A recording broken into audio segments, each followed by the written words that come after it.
नवी दिल्लीमध्ये तुम्ही पत्रकारिता करताय। नवी दिल्लीमध्ये महाराष्ट्रातल्या नेत्यांचं येणं जाणं बरंच असतं आणि पत्रकारांशी थेट संपर्क असतो।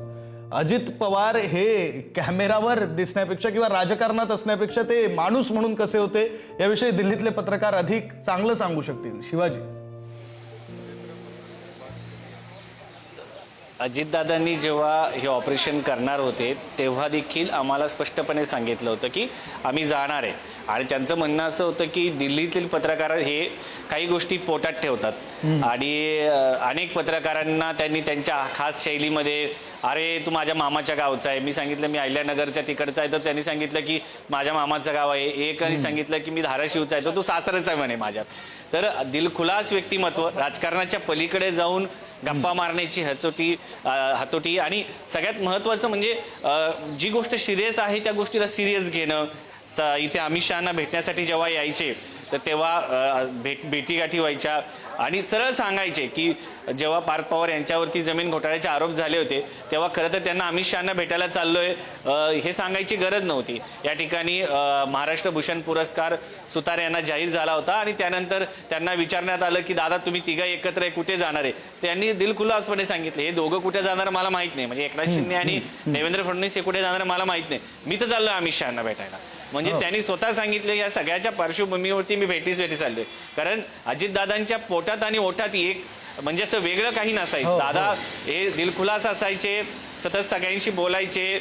जेव्हा या ठिकाणी भेटले पक्षामध्ये वेगळं हे केलं त्याचाच पूर्ण किस्सा त्यांनी माध्यमांना न सांगता दिल्ली म्हणजे मुंबईत न सांगता थेट दिल्लीत सांगितल्याचं पाहायला मिळतं। आता जर आपण पाहिलं तर या ठिकाणी अनेक नेते जे आहेत ते थेट भेटण्यासाठी येताना पाहायला मिळत आहेत। फौजिया खान जे आहेत त्या या ठिकाणी आलेल्या आहेत, राष्ट्रवादी काँग्रेस शरद पवार पक्षाच्या त्या नेत्या आहेत आणि अधिवेशनासाठी या ठिकाणी त्या आल्या होत्या।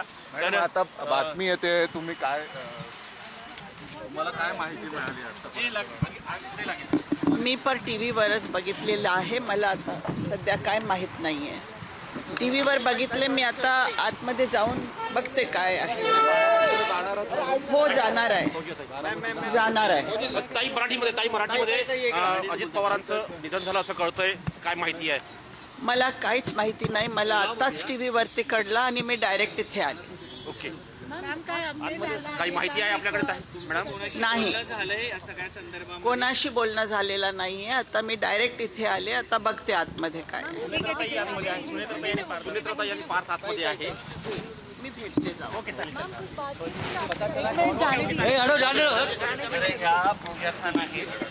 ह्या होत्या फौजिया खान, त्यांनी माध्यमांशी बोलताना मी टीव्हीवरतीच पाहिलेलं आहे असं त्यांनी सांगितलेलं आहे।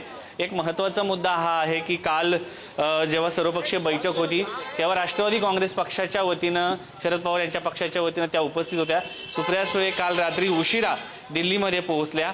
त्याच्यानंतर आपल्याला पाहायला मिळालं सकाळी अशी घटना घडली। नेहमीप्रमाणे सुप्रिया सुळे ह्या माध्यमांशी बोलत असतात।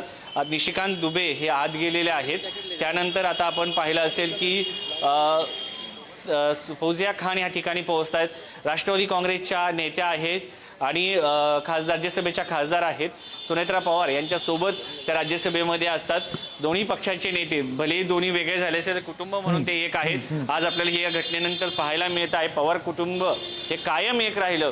सातत्यानं लोक बोलायचे की राजकारण कसं करावं तर पवारांसारखं।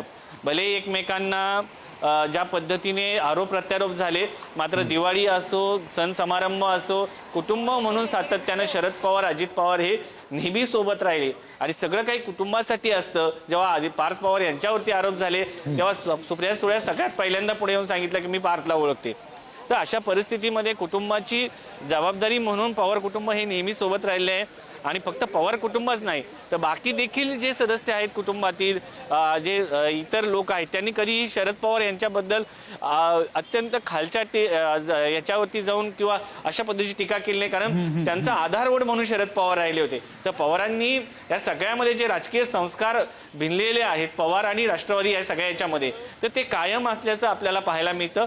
आता सध्या जर आपण पाहिलं तर पवार यांच्या घरी शरद पवार यांच्या घरी सुनेत्रा पवार आहेत, अजित पवार यांच्या पत्नी, त्याचबरोबर पार्थ पवार आहेत, सुप्रिया सुळे आहेत, तर आणि विशेष म्हणजे आज ही सगळी घटना घडण्याच्या पार्श्वभूमीवरती घडत असताना किंवा हे सगळं होत असताना सुप्रिया सुळेचे शब्द अत्यंत महत्त्वाचे. मी स्वतःला धीर देते, म्हणजे मलाही त्रास होतोय, पण मी माझा दादाची प्रकृती चिंताजनक आहे आणि ते असं म्हटल्यानंतर माझा दादा आणि डोळ्यामध्ये अश्रू होते, हात जोडले, आम्हाला सहकार्य करा.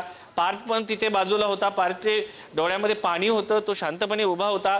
सुनेत्रा पवार ह्या आतमध्ये होत्या आणि त्यांना माहिती होतं काय झालेलं आहे, माध्यमांनाही माहिती होतं. मात्र या सगळ्या परिस्थितीमध्ये बातमीपेक्षाही संवेदना महत्वाच्या असतात. संवेदना मरता कामा नये, त्यामुळे बातमी जिवंत राहते आणि या सगळ्या गोष्टींची जाणीव आपल्याला होती. त्यामुळं आपण अगोदर हे सगळे कुटुंब जे कुठे आहेत, शरद पवार कुठे आहेत, त्याच्याबरोबर शरद पवार यांच्या पत्नी प्रतिभा पवार, हे आपल्याला माहिती आहे की अजित पवार यांच्यावरती त्यांचा खूप जीव आहे, त्यांचे देखील वय झालेलं आहे. या सगळ्या परिस्थितीमध्ये कुटुंबाची देखील काळजी घेणं गरजेचं असतं. एखादी बातमी आपल्याला मिळाल्यानंतर ती पहिल्यांदा देण्यापेक्षा त्यातल्या संवेदना जागृत असणं हे गरजेचं असतं. त्यामुळं आपण सगळ्यांनी चर्चा केली. त्यानंतर जेव्हा या सगळ्या बाबतीमध्ये सर्व कुटुंब व्यवस्थित आहे आणि या सगळ्याची खात्री झाल्यानंतर आपण ही बातमी प्रसारित केली.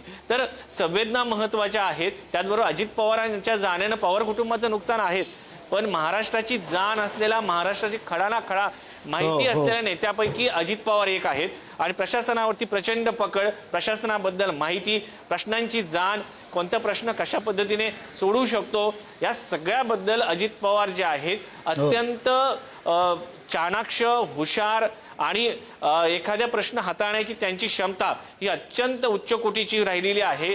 आणि त्यामुळं अजित पवार यांच्या बाबतीमध्ये अजितदादा म्हणजे एकच वादा, अजितदादा वाद्याला पक्के. एखाद्या व्यक्तीचं काम होणार असेल तर दादा सांगायचे हा ठीक आहे हे होणार आहे, जर होणार नसेल